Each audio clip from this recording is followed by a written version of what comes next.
Hi, my name is Riley Allen. This is my review of Chapter 3 of The Magician's Nephew, titled The Wood Between the Worlds. So, Diggory is basically inside of this pool, and he's swimming upward. He gets out of this pool, and he describes it as every, 10 feet across or whatever, around or whatever, and every few yards there's dozens of them, as far as the eye can see. Beautiful green grass, trees, so tall and covered by the sun that it covers the sun, but it must be shining because it's a bright green light, and it's quiet. No insects, no animals, no wind.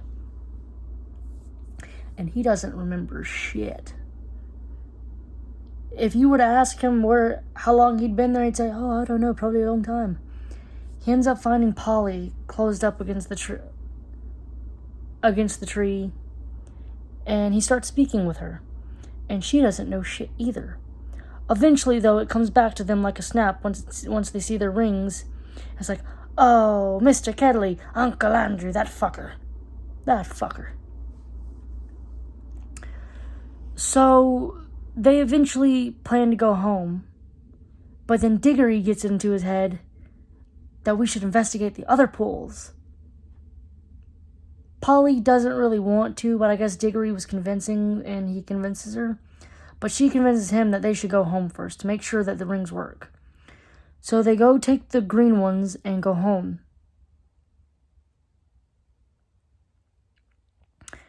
And right before they fully go home, they change it to the yellow rings and go home, and then go. So they put on the yellow rings because they're under the assumption that the yellow rings takes them somewhere. The yellow ring only takes them to the wood between the worlds. It's the green rings that take them home into other worlds. So, Polly, now under the assumption that the rings just won't work, fully agrees to it. The rings work, though. So they end up going between the world to the next world. I really love how it basically characterizes them. It fully paints Diggory as this adventurous boy, so adventurous that it is a fault. And you got Polly, who's the normal amount of adventures, like, "Oh, sure, I'll explore this creepy crawl space between our houses, but this bullshit is a bit bullshit too far."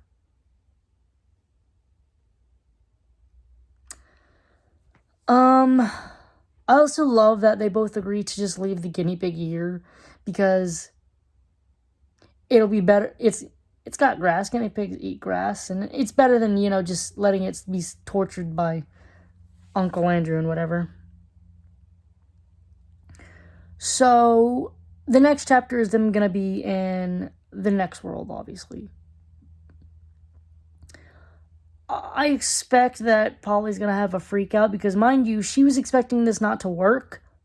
So she's probably going to have a freak out. And Diggory's going to get him into some bullshit. Like, he's going to be wanting adventurous, explore things. He's going to get him into bullshit. Whether they leave that world in that same chapter, I don't know. Overall, this was a pretty decent chapter. It's very much a setup chapter. Like, starting next chapter is when the story, I believe, really begins. Like, these first 3 chapters were like, okay, these are the characters. This is, like, the plot device. This is what they're doing now. Like, now the story really probably starts in the 4th chapter. I'm going to give this one a 7 out of 10. Thanks for watching the video. Leave a like, comment, subscribe if you want, and I'll see you in the next video.